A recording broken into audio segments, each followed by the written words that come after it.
Good afternoon. Good afternoon. This is Katherine and Christopher Tipper of Hunter Benefits Consulting Group.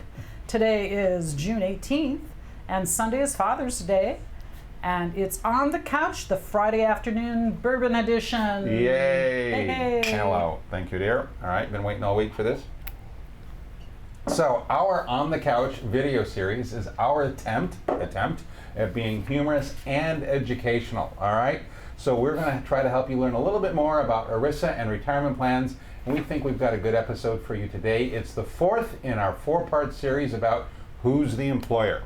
So we will finally really understand it at the end of this. Yeah, maybe not. So anyways, we'll be back in a We will find Waldo and we will pin him to the ground.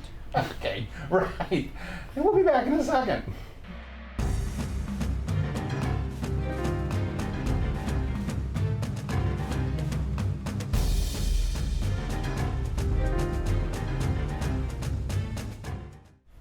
And we're back.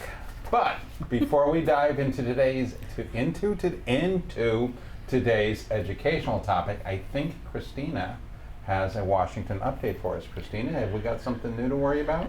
We have a bunch of things to worry about, but not necessarily today. Okay.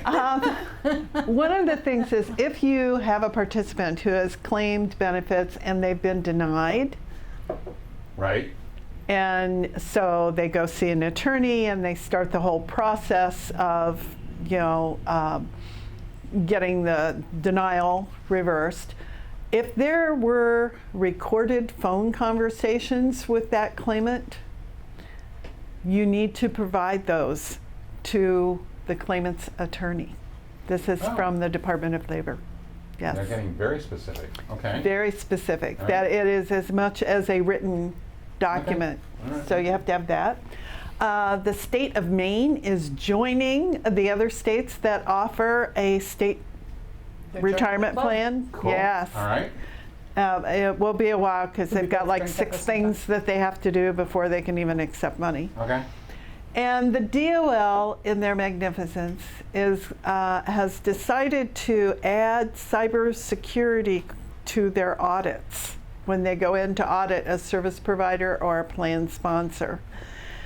And we know this because of an attorney's office in Chicago. So it kind of seems that it's focused in the Chicago district. Yeah, Yay! lucky us. Wow, giddy, I'm so happy. But I think their whole purpose on doing it now, because they don't have any real legal standing on it at this point, is find out where we are. It's more of a survey. More to figure out how bad is it. What's the lay of the land? Yeah. Okay. All right. Wow. Thank you, Kristina. No. Okay. Anytime. Yeah. Right. Thank you, Kristina. All right. So, Katherine, a few weeks ago, we had our third episode of Who's the Employer. What do you remember? Well, affiliated service group, it's more of an art than a science. So my question is it Impressionism? Is it Cubism? Is it classical? Greek? It's pointillism because we've got a point system. Ooh. It makes more sense when you stand further away. When you go in close, it's confusing. Yeah, I just magically. I guessed right. Yeah, it is more pointillism than anything else. Wow, very good. Wow. Okay, very good. I'll throw something harder at you. So next time. today in our fourth episode of Who's the Employer, we're going to be talking about multiple employer plans, specifically the closed MEPs, not the open MEPs. Katherine? The secret club. Yeah. So a multiple employer plan has at least 2 employees that are neither a controlled group nor an affiliated service group.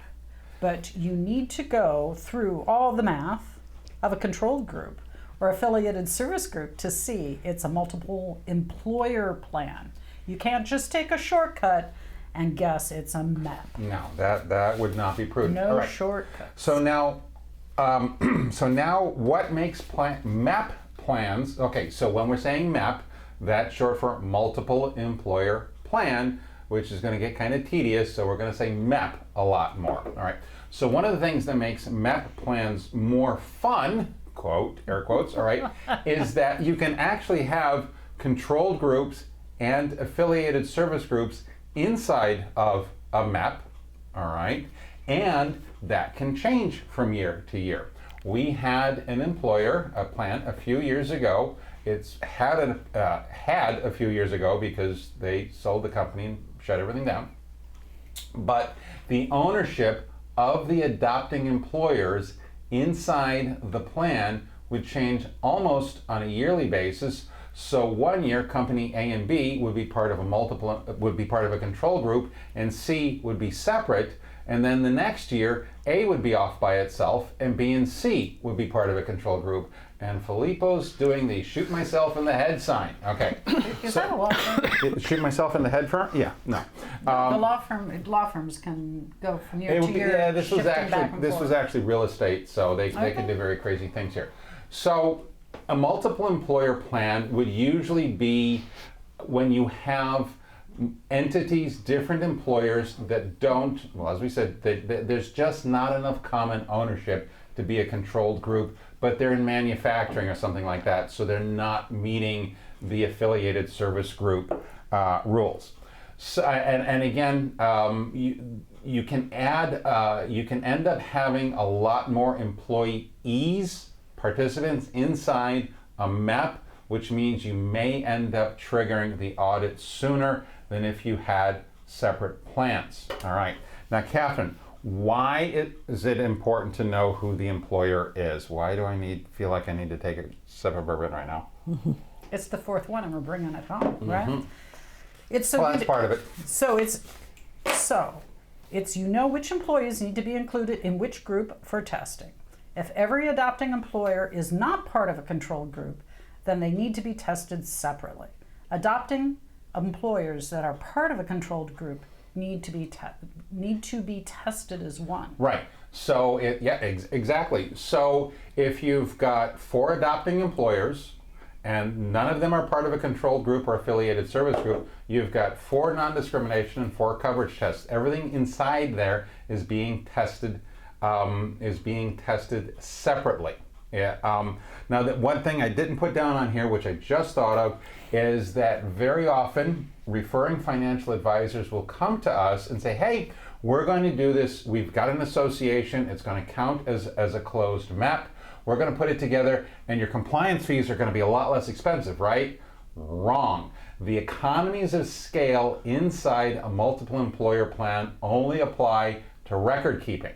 They do not apply to compliance. We've actually got a little bit more work to do when you have a multiple employer plan. So there's really no discount there. Sorry about that. Compliance is hard to scale.